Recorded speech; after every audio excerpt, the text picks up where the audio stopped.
Chapter 20. Earth date 1977. Chicago's Skid Row was located on West Madison Street and was a 12-block stretch of flop houses, gin joints, and battered dreams for those seeking refuge from their demons in a cheap bottle of wine. The transient rooms on the skid were the size of jail cells, and the accommodation's daily rate was $7, including a rusted steel bed, a smelly pea-stained mattress, and a wire mesh ceiling for ventilation. The wired ceiling indicated that I was sleeping in a bird cage, and a low-watt bulb suspended from the chicken wire was the only light source. When it was quiet, you could hear the residents in their rooms having arguments in their minds and speaking out loud with themselves, which was very concerning. Besides the vagrants, the only other visitors to these hobohemian hotels were the Chicago police, who picked up drunkards who lacked character, and ambulance drivers, who moved the dying and dead to Cook County Hospital and the morgue. There were 3 types of vagrants on Skid Row: the hobo, the tramp, and the bum. The hobo was the guy who worked and wandered, the tramp who dreamt and walked, and the bum who only drank. I wasn't a hobo because I had no intention of working and liked to drink, and therefore saw myself as a mixture of tramp and bum. I still possessed a desire for real life, and if I gave up on my dreams, I'd become a drunken beggar and throwaway kid. Skid Row was attached to my memory as I descended into the bowels of despair. On July 15th, 1966, at approximately 6:15 a.m., I was about to serve the priest's morning mass, and I saw a guy about 200 feet away at the corner of 92nd and Stony Island. Later that next day, the newspapers released a survivor's drawing of Richard Speck's face, which looked like the guy I saw in the corner. I showed Bush the sketch in the papers and said, "I saw Speck on the way to church." And he just laughed and said, "You saw this guy in the corner? Yes, I saw him on the corner. You said you saw Marilyn Monroe in the grocery store last week, and she's dead." I was kidding, but I think I saw a speck yesterday. The newspaper said a hobo killed 8 nurses in a neighborhood just east of Stony Island Avenue 2 days earlier, and his name was Richard Speck. Speck was apprehended at the Star Hotel down on Skid Row. I followed the case in the newspapers because of the insane brutality of the Speck murders and the publicity of the prosecuting attorney, William J. Martin, who had persuaded the jury to declare the death penalty, even though Martin opposed the death penalty. On August 17th, 1977, I woke to find I'd fallen asleep in my car.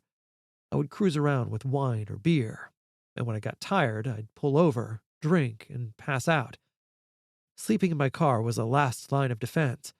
And if I lost my car, I'd be on foot and knew I'd end up living on Skid Row full time.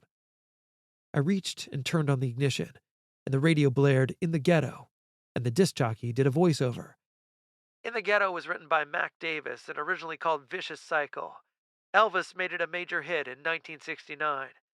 That's right, fans. The king is dead. Elvis Presley is dead from a drug overdose. I mumbled, "What? Elvis dead?"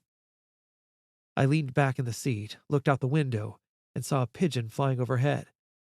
I blinked and took a snapshot of my mind and dozed off to sleep. Bang! Something hit the side of my car. "Hey, kid! You can't nod off here!" I saw a copper's face glaring down at me. "Okay, but Don't give me any lip or I'll tow your junk, and you'll go directly to jail without passing go." "Yes, sir." "Did Elvis die?" "Yeah, kid, he's dead. Now move it or lose it." I pulled out, put 2 blocks of space between Dirty Copper and me, and reparked the car, still thinking about Elvis. I decided to toast him and reached into the back seat for a beer, and I popped the top, raised the warm can, and muttered, "To you, Elvis." The isolation was taking its toll. Sadness and impending doom were constants in my life, and I wished I belonged somewhere. I didn't want to need people, but I'd keep trying to connect with others, hoping they would save me from myself. When I failed, I'd try to fill the void with alcohol and food, which created more mental anguish, and I was walking a thin line between right and wrong. I glanced in the side mirror and saw dirty copper walking up the block, so I pulled out again and put another 2 streets between us. While parking, I noticed a window sign on a storefront across the street which read, "Help wanted. Phone solicitors needed." The business name was Renters Assistance Center. I entered the door, which looked like a real estate office, with desks neatly lined up in rows. Behind a counter sat a thin, 40-ish platinum blonde, and a nameplate on her desk said, Ruby. 3 rows back sat a guy who weighed 400 pounds if he weighed an ounce. He shifted slightly in the chair, and it creaked, and I waited for the collapse and felt good that I wasn't as fat as him. Across the aisle from him sat a young lady in a gray business suit, about 21 years old, with brown hair and matching brown eyes. Behind her were 2 offices with glass windows covered with blinds and a hallway leading to a rear door with a thick padlock and a sign which read, "Keep out." I overheard the fat guy introduce himself to the other person on the phone. His name was Fatso Lyman, and the cutie's desk nameplate said, Cherish.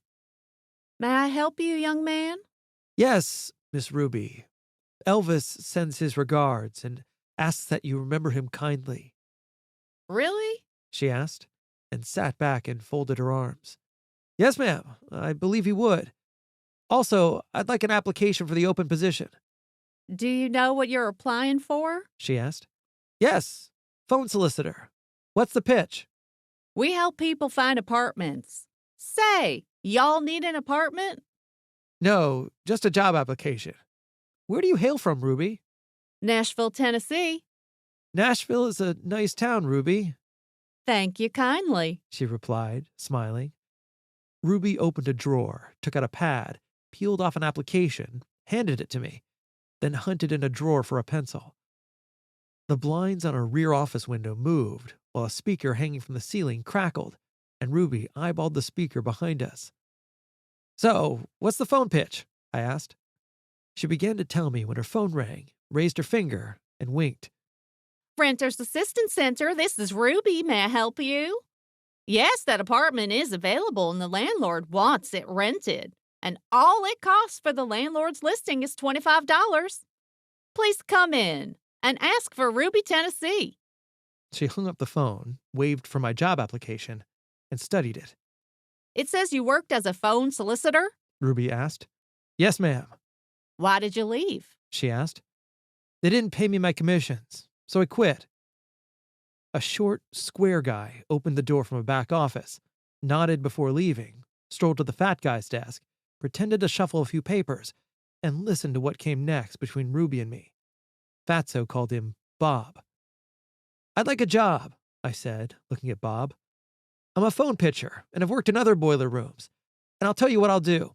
I'll pitch the phones now for nothing, and if I don't produce, don't pay me. But if I'm successful, give me a job. The muscled guy pointed to the open desk and said, Go ahead, have a seat. There's a pitch right next to the phone. The phone rang, and I picked it up and read the same pitch that Ruby recited and promised the caller I would give him a landlord with apartments available for rent. I told him to ask for Cody Jarrett, and the caller came into the office and asked for me. After a while, another one came in, and then 2 more. I had 5 customers sign up by the end of the day, earning the company $125. Around closing time, Bob said, I have someone who wants to meet you. I followed him to a back office, and standing in front of me was a tall, thin guy with hair so black it was dyed. Strands of gray on his head indicated he'd either overpaid the barber or so cheap he'd done it himself. Otherwise, he was impeccable. Purple silk shirt, black pants, and shoes, with a gold chain visible through his open collar. He looked me up and down and handed me $25. I need $200 a week, I said. Just wondering how you brought in 5 customers. You get lucky? He asked. Nope. I'm Cody Jarrett. And you are? I'm Alex. How did you do it? I told the callers that we have more than one apartment and gave them 5 landlords to contact. Picking up the section, I showed him the other available apartments in the paper. I just took the landlord's number out of the paper near where they want to live and added it to the apartment they called about. Alex looked confused, but his happy meter swung far to the right. "Who told you to do that?" he asked. "No one. Just makes sense, right?" "Right," he said, thinking slowly. "Any other things you would do?" "Yes, there is one thing. You should advertise all these apartment listings under your company name Renter's Assistance Center. Dominate the page in big black letters and raise your price to $50. Take all these apartments and advertise them by vicinities only, according to what city neighborhood or suburb they're located." "Why?" he asked. "It's a matter of supply and demand. All these apartments are the supply, and the people needing them are the demand." Just then, the phone rang. I walked over, punched the blinking button, and answered enthusiastically, "Renter's Assistance Center, may we help you now?" "Hold on, please, I'll check." I punched the hold button. "He's asking about the apartment near 63rd and Western." "It's taken," Alex said. I re-punched the phone button. "It's available right now, and we also have many more in your area right now. This is what we do at the Renter's Assistance Center. We supply you with a list of multiple apartments right now. It only costs $50. We suggest you consider several in your price range to make a proper decision. Should we expect you to come to our office right now?" "Wonderful. Please ask for Cody Jarrett. Thank you very much, and see you soon. Goodbye." I hung up the phone and announced, "That's it." "So what happens when we don't have multiple listings right now?" Alex asked. I picked up the paper and scanned it. "You have at least 5 apartments advertised in that area alone. Write these 5 apartments down on a nice piece of paper, including the landlord's numbers, and give it to them.